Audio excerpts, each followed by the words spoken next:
Welcome back to the Crochet Crowd. So it's my friends over at yarnspirations.com. I'm your host Mikey. Today we're going to do the Bernat Classic Crochet Beret. This is an older pattern. It's actually using Bernat satin. That's on the lighter size of number 4. So I would suggest Caron Simply Soft if you don't have access to that. But this is a great opportunity. We're going to be using a smaller hook than normal, which is a 4mm size G crochet hook so that it's nice and tight.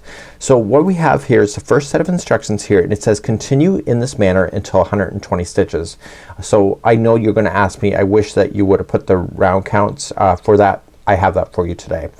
Then I'm going to continue on into this section. So what I'm going to do is get yourself started. You're going to continue all the way to 120 single crochets on your own, and then I'm gonna pick up from here and work backwards in order to get it. So we have to start from the middle and work our way out.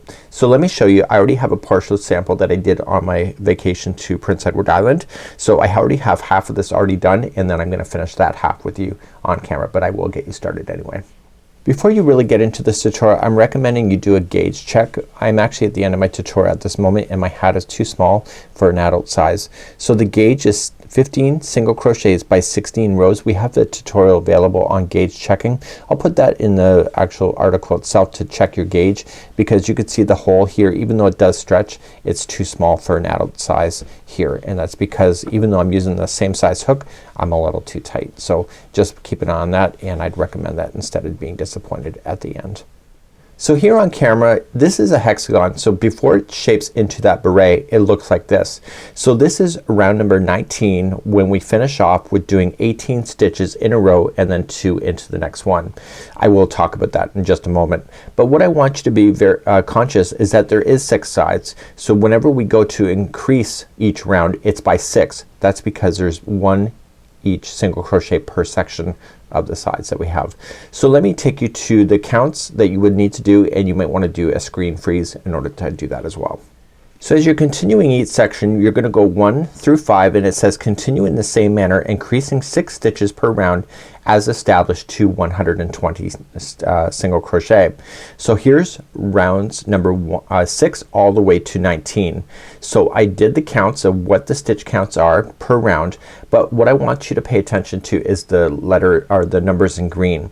So it said here 1 single crochet in each of the 4 single crochets, 2 into the next. So that means in round number 6 there's gonna be 5 single crochets in a row and then 2 into the next. The next one, the next round we have is 6 single crochets and then 2 into the next. So I wrote down this number just as a verification so that you can keep that in mind as well. So that's something that you can consider. So what I'm gonna do is get yourself started now, and we're going to start. Choose any color that you want, have some fun with it, and let's start our classic crochet beret right now. So I'm gonna get yourself started. You can either chain 6 and then form a loop by slip stitching to the 6th one back to have that, and then you can do round number 1 and then you can put 12 single crochets. So chain 1 and then put 12 single crochets. Now I technically just did that, and it was a mess because I was loose. I had a really gaping hole at the top. So what I want to do is that I want to create a magic circle instead. So how to do that is just lay it in your hand and use 2 fingers only. And this is going to the yarn ball, so just wrap around your fingers. We have slower videos available for magic rings if this is what you want. So using the same size hook, just go under and pull through and slide your fingers out and chain 1 to lock. So now when I go to crochet around this magic ring, I want to make sure I'm going up over the 2 strands here. So let's put in 12 single crochets in here. So 1, 2, 3, 4, 5, 6, 7, 8, 9, 10, 11, and 12. And now once you have those in, you're gonna take that strand that's the shorter strand and you're gonna pull, and that's gonna close in off your circle. So the tighter you pull it, the tighter the hole will be. And I want you to slip stitch to the 12th one up. So 1, 2, 3, 4, 5, 6, 7, 8, 9, 10, 11, and 12. So slip stitch to the 12th one back. And then pull a loop. Now this is going to fall out or loosen off on you. So what you have to do is you have to secure that first. So turning it to the back side, and you're just gonna go underneath some stitch work, but don't go to the good side, and go across once, twice, and 3 times. If you want to tie a knot you can, but you don't really need to. You go back and forth like that, and therefore you can cut that out and have the perfect center, and it's nice and closed, other than a gaping hole that you would have if you did the chain 6. So your call on what you would like to do. So round number 1's been complete. Let's do round number 2. So we're going to start now dividing it off into 6 sections. So how we're gonna do that is that you're gonna chain up 1, and you'll do 1 single crochet into the first one, okay, and then 2 single crochets in the next one. So 1 and 2. So you're gonna repeat that around. So the next one has 1, and then the next one has 2. Okay, so repeat that all the way around for round number 2. I'll be right back in just a moment. So 1 and then 2 into the next. If your counts are right, the last stitch will have 2 single crochets in it. Once you're happy with that, you're going to slip stitch to the very beginning single crochet. Now you won't see the hexagon quite yet. It's almost there, but you don't see it, and we're going to then move on to round number 3 next. So round number 3, right where we are, we're gonna chain up 1, and this time it'll be 2 single crochets in a row. So 1 and 2, and here's the nifty thing. This one that's directly below, you may not be able to see it there on camera, but it has 2 into the same stitch. It's always the second one that has the 2 extra. So it'll have 2 into the next. So it's always the second one of the grouping of 2 that has the 2 in it in the future.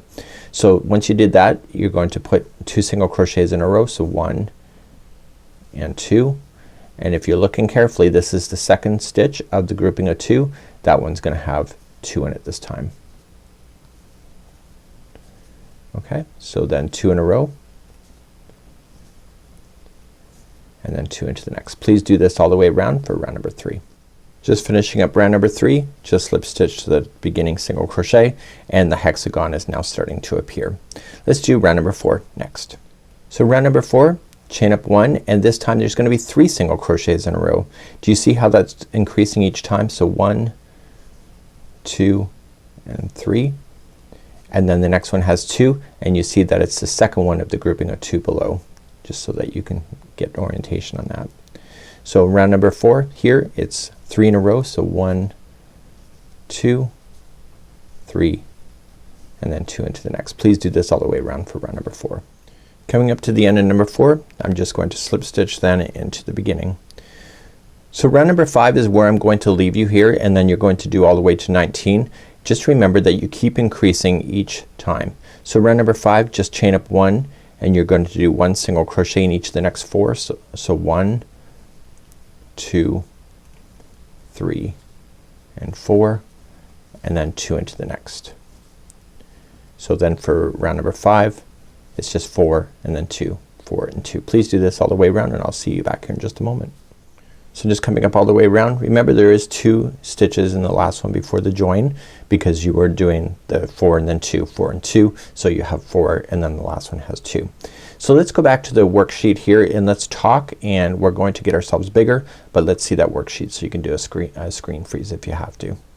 So right now we just finished on round number 5. So round number 6, there's going to be 5 stitches in a row, so 5 single crochets and then 2. Round number 7, it's going to be 6 single crochets and then 2. So you're going to continue that all the way throughout the sequence that you see here. So take a screenshot if you need to at this moment, or just hold the screen.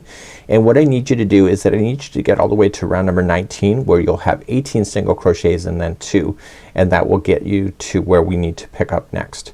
So right now when I look at it from this perspective, we're just going to back out now, so make sure you get that screenshot. Okay, so there we go. I'm gonna back out. So the other sample that we have, we're currently in the center here, and so you're gonna continue to grow it out here, and this is where I'm gonna pick you up next. So just put me on pause at this time, and then just see the minute marker in the video title or video description, and I'll be picking up then on row number 20, which is considered the next round, so the next 2 rounds right here in the pattern. You should now have 120 single crochets in the circle, so it should be ending on round number 19, and it was 18 single crochets in a row and then 2. So let's pick up right here. The next 2 rounds are chain 1 single crochet in each of the next single crochet. We're gonna do that 2 times around, so let's begin to do that next, and I'll get you started and then you'll do the other one on your own. So I'll start you with round number 1, and then you'll do number 2 on your own, and then we'll pick up in the next round after that. So at this point of the tutorial you should know how to slip stitch to the end of a round when you get there. So you're just going to chain up 1 and you're just going to apply 1 single crochet in each of the stitches going all the way around, and when you get around just slip stitch to attach, then chain 1 again and do another round of single crochet, and then slip stitch again to finish that round. So please do these next 2 rounds now, and I'll see you back here in just a moment.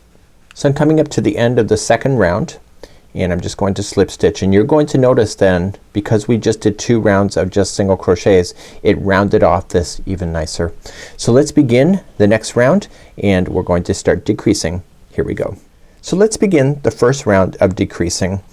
I'm going to show you a really cool technique that I learned from a friend, that if you use the front loops only when you do a decrease, you end up making invisible decreases. So instead of having a very obvious line that will appear at this hat at each one of those junctions, it will be invisible. So let's start. So I want you to chain up 1, and we're going to single crochet in the first 18. So 1 and 2, 3, 4. So I've just now done 18. Here's the trick. Usually, let me show you the way that it's telling you to do it, and then I'll show you a different technique. So if you go to the next one, just scoop it and pull through, and then go into the next one, pull through, and then you pull through all 3, and that's a 2 together single crochet. But you end up with a really obvious line when you do that. It's not wrong, but here's another option for you. What you can do is that you go into the front loop only and circle around and go into the next front loop only, so that it looks like this, and then pull through, and then pull through and finish, and that makes the 2 together pretty much invisible. Let me show you that again. So going into the front loop only and circle around and pull through and then finish it. Right? So what I want you to do is, starting in the next one, do in the next 18. So 1, 2, 3, go all the way to 18, and then do a decrease, and then I'll meet you back here. So you'll do a decrease within each one of those sections here. Every 18 you're going to do a decrease. If your counts are right, the last 2 stitches before the end will be a decrease, and then you are going to just slip stitch to the top of the first single crochet. So we're going to move on now into the next round, and I'll be right back in a second. Let's move on to the next round, which is technically round number 23. You're going to just chain up 1, and this time there will be 17 single crochets in a row. So 1, 2, 3, and go all the way to 17, and then we're going to do a decrease. I'll see you there in just a second. Once your 17 are in, you're going to do another decrease. So again, I would strongly recommend those front loops only. Put the next 2 together, and then do the next 17 again, and then 2 together, and do that all the way around. I'll see you at the end of this round. This is number 23. So I'm coming all the way around on the end of number 23. The last 2 are together, and that's just keeping the right count. Slip stitch, and let's move on to round number 24, where we're going to do some more decreases. So round number 24, we're going to do a significant decrease this time. We're actually going to come even more narrower, but more than what we have been doing. So we're going to start off with, and we're going to do chain 1, and we're only going to do the first 7 in a row this time. So we have 1, 2, 3, 4, 5, 6, and 7, and then you're going to put the next 2 together. So the entire round for this round is the next 7 and then 2 together, 7 and 2 together. That's how you're going to do round number 24. So please do that, and I'll see you at the end of this round. At the end of round number 24, if your counts are right, the last 2 will also be 2 together, and then slip stitch to the top of the first single crochet or to the beginning single crochet. So let's move on to round number 25. We're going to change our multiples and what we're decreasing it by once again. As we're doing the decreasing, I think it's becoming self-explanatory on how to decrease, so I'm going to speed through now, and we're starting around number 25. So you're going to chain up 1 and then you'll put 10 single crochets in a row and then 2 together and then 10 and then 2 together, and that's how you're gonna do round number 25. Please do that now. I'll see you back here in just a moment. So I'm back all the way around. The last 2 were 2 together and that was just keeping in the right count. We're moving on to round number 26. So you're going to chain up 1 and in number 26 it'll be 9 single crochets in a row and then 2 together, 9 and then 2 together. Please do that all the way around for round number 26. Let's move along to round number 27. Nice and easy round again. They're all easy I suppose. So you're gonna chain up 1 this time and then there'll be 6 single crochets in a row and then 2 together, and you'll continue to do that all the way around. So 6 and then 2. Please do that round number 27. Let's begin round number 28. Chain up 1 and then there'll be 5 single crochets in a row and then 2 together, and you'll continue that all the way around. So 5 and 2. I'll see you at the end of number 28 in just a moment. Okay, I've just finished in round number 28. Round number 29 is the last decrease that we're going to do. So just chaining up 1, do 8 single crochets in a row and then 2 and then 8 and 2. Please do that all the way around. That's round number 29, and then we're gonna do the final 3 rounds of just regular single crochet after that. So let's finish off your hat. The last 3 rounds are just rounds number 30, 31 and 32 are just chain up 1 single crochet in each. Just slip stitch it when you get back around and do the 3 rounds, and I'll be right back in just a moment. So I just finished the final 3 rounds. So rounds number 30, 31 and 32. Cut this strand extra long so that you can use a tapestry needle. My hat is actually smaller than it should be. I wish I would have done a gauge check. So I'm gonna put that as a note in the beginning of this tutorial, so it'll already be there by the time you see it. Highly recommend it. So this is pretty much a kid's size at this moment, so it's supposed to be an adult. So I want to glide this, the stitch or the strand underneath the stitch work. Don't let it hit the outside. Just glide it through once and glide it through a second time, and then finally a third time is a charm. And then once you have that done, your hat's good enough to go, and it should be doable. So now when I flatten it out, I have the rounded top that you see, and then the opening is right there, and etc. So this is how you would do the Classic Crochet Beret.